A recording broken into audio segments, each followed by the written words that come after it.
Hi friends, this is e-business and accounting 5 marks question.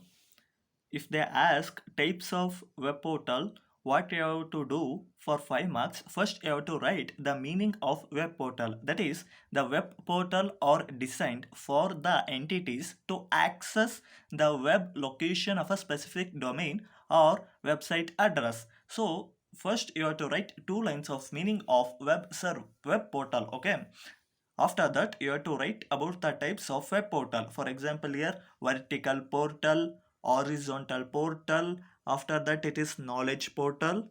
Friends, you are observing right. Next, it is government portal. After that, it is corporate portal. If you write these things, you will get easy marks. So remember the points carefully.